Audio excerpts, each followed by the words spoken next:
Senior তামিমের ব্যাটিংটা আমি পুরোটাই মাঠে থেকেই দেখেছি। প্রায় 200 স্ট্রাইক রেটে ব্যাট করেছে।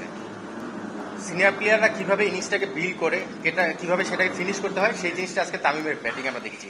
এখান থেকেও কিন্তু আমাদের জুনিয়রদের কাছ থেকে দেখার এবং মাঠে থেকে তার ব্যাটিংটা অবজার্ভ করার একটা এক্সপিরিয়েন্স গ্যাদার করার সুযোগ আছে।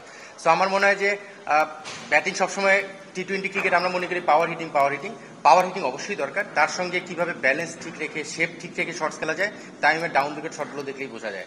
সো আমার মনে হয় যে তামিমের কাছ থেকে যে শেখার যে বিষয়টা, আমরা সবসময় বলি যে সিনিয়র প্লেয়ারদের কাছ থেকে শেখার যে বিষয়টা, সেখানে কিন্তু আজকে তামিমের সেই ব্যাটিংটা আমরা দেখেছি। আমরা আসলে তামিমকে জানি কিন্তু আমাদের সাকসেসফুল ক্যাপ্টেনের মধ্যে একজন।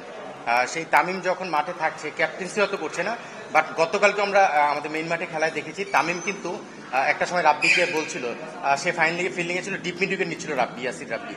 ডিপ মিড উইকেট না নিয়ে সেই ফিল্ডারটাকে উপরে এনে তামিম ফাইনালি পিছনে চলে গেল এবং ওই বলেই ব্যাটসম্যান আউট হলো।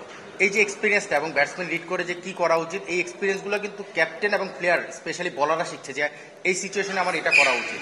তামিম থাকাতে এই গাইডলাইনটাও তারা পাচ্ছে, আজকেও আমরা দেখলাম। সো আমার মনে হয় যে দুটো ম্যাচে আমরা তামিমকে দেখলাম কতটা ইনভলভ থেকে প্লেয়ারদেরকে গাইড করছে, সেটা বলার হতে পারে, সেটা ক্যাপ্টেন হতে পারে। সো এটা আমরা প্রত্যাশা করি যে আমাদের সিনিয়র প্লেয়াররা যত বেশি খেলবে, আমি জানি যে মুশফিক খেলবে, শান্ত খেলা শুরু করবে, বাকি সিনিয়র কিছু প্লেয়াররাও খেলবে আপকামিং ম্যাচগুলোতে, তাইজুল রয়েছে তার মধ্যে একজন। সো এই প্লেয়াররা যখন আসবে আমি শিওর যে ইয়াংরা তাদের থেকে অনেক কিছু শিখবে।